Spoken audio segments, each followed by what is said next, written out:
There is a documentary that's been produced by our guest, Brent Stafford. He is a Simon Fraser University Communications graduate. It's called Insert Coin, The Culture of Video Game Play. And he's spent how many years did you and the rest of your team do the research on this? The research has been 4 years, and the production of the documentary, which I completed, took 2 years. Okay, carry on. Okay, go ahead, Greg. See, I've been playing games all my life. Mm-hmm. I guess I'm a hardcore gamer ever since I was little. I've got all the new systems out now, and I don't know. I don't think they're really that bad. What games are you talking about? Everything. I heard you guys talking about that Resident Evil 3 Nemesis that you were talking about for the PlayStation. Yes.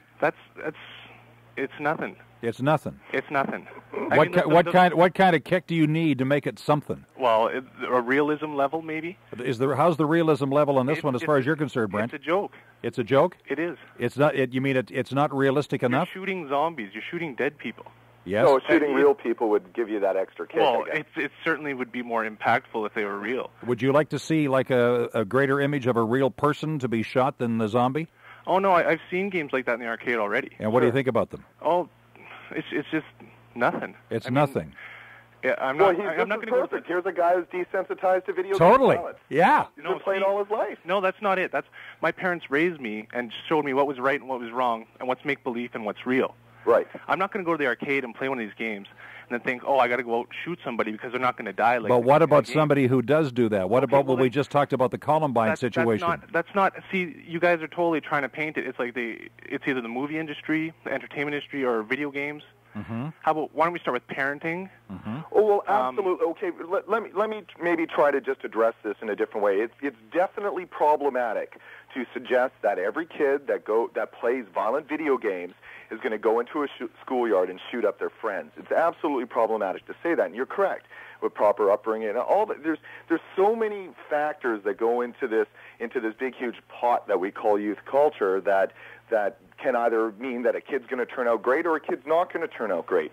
The problem is, though, is that for kids who may be troubled in their lives, who have behavior problems or don't have a nurturing environment, who have been experiencing abuse and violence in their life, they're going to have a different interaction and relationship with what is the repeated experience of simulated killing. Oh, I totally agree with that, but you're going to have that in all parts of society.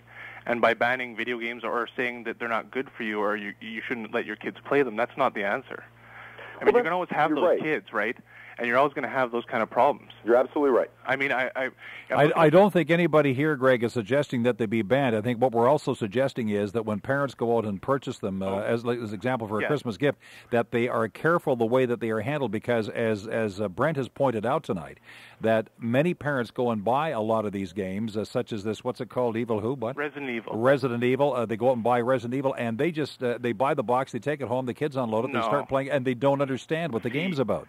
See, I don't think you mentioned. I got the box. I'm holding it right in my hand right now. Yes. And on the back, if you look at the back, you look at the pictures, and there's a big label in the corner. It says Mature 17 Plus, Animated Blood and Gore, Animated Violence. And it says for more information on this product rating, call a certain place. Sure. And so you can look at that and you can judge whether or not your kids want to play that. No, you can't. Sure you can. No, you can't. Because how many parents actually use the ratings on videos in a video store? Well, see, that's the problem. Well.